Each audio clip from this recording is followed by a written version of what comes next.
Hey, welcome back to another video. My name is Thiago, a second-year medical student, and on this channel I show you the life of a medical student and give you tips and tricks on how to become more productive, more fulfilled, and yada yada. All right.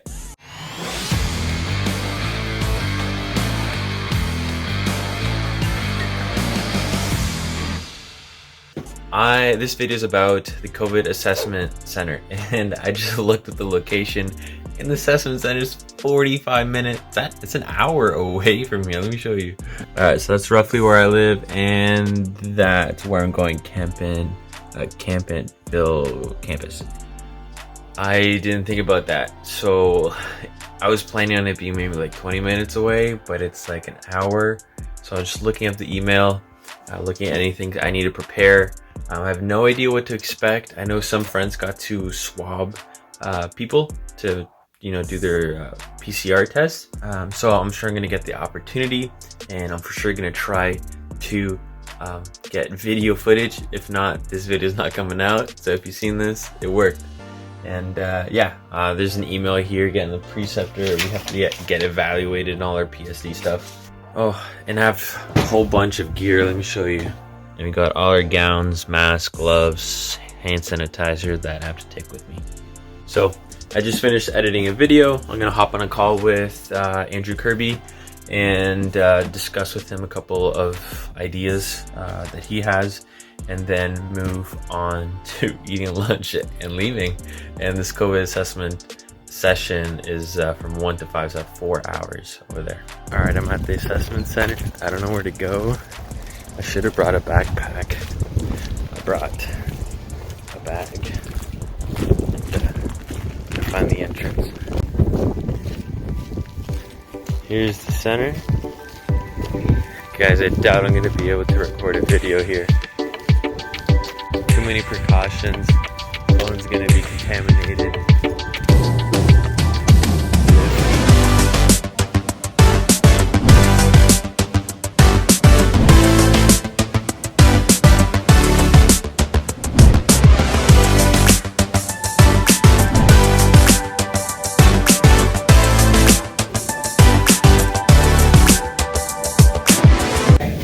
Been able to swab patients, both elderly, adults, and children, and I'm gonna have to talk more once I'm out of the clinic. I can't speak too loud.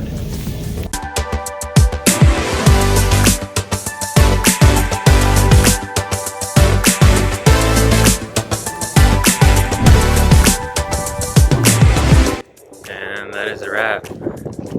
We're done. First shift at the COVID assessment center. It's 4 hours. It wasn't too bad. I thought swabbing would be harder. I didn't get it right on the first 2 times, but then after that it was pretty flawless. It's quite interesting, especially when you have to swab a little kid and squirming around. I feel so bad for them. Anyways, it's windy. I'm gonna finish this up at home. All right, I'm home, and I actually just finished recording another video. So I have the cameras and the lights set up, but I want to finish recording this COVID video for you. I was expecting the nasal swabs to be a lot more challenging. It's easier to do than probably receive them. I felt extremely bad for the people coming in to get tested because it's painful. We have little kids, and we have, the whole spectrum of people. And I wish I brought a swab to show you guys what it looks like, but it's basically this long thing. You can Google it. It's a long cotton swab at the very tip. It's a very flexible cotton swab, and that you just stick in. And so I would tilt the patient's head back, and then you stick it in up more, and then tilt it down, and then go all the way so that the swab touches back here in their nasal pharynx, the posterior pharynx, and then once it gets there, you kind of swirl it around for 5 seconds, and people are like wanting to squirm and cough. And you pull it out, and it's better. It's not all good. Put the little Q-tip inside a container with fluid that the nurse takes, and then they label everything and go off. So there's a variety of reactions. Little kids cried a lot. unfortunately. Adults handled it better, although it was still painful, and I made a lot of people cry. I mean, it's part of the process, you know, you go all the way back there, you're gonna tear up, we give them Kleenexes. So overall, I enjoyed the experience, and sometimes I felt like it hurt the patient. Yeah, you know, the patient was hurting and I was hurting for them, but it's part of the process to make sure that they can go home later in a couple days, 24 to 40 hours, feeling confident that, you know, they tested negative. They can go back to school, they can go back to work, they can visit, you know, their wife. There was a gentleman that was getting tested so he can go visit his wife that's in a long-term facility. And so it was nice to be part of an experience like this.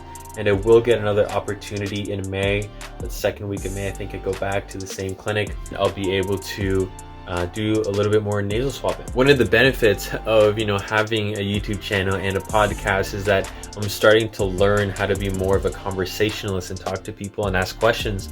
And so I really grilled this doctor for the entire 4 hours, asking questions about his experience, who he was, what he liked, you know, what would he change if he could go back to when he was 20 years old? Would he do family medicine again?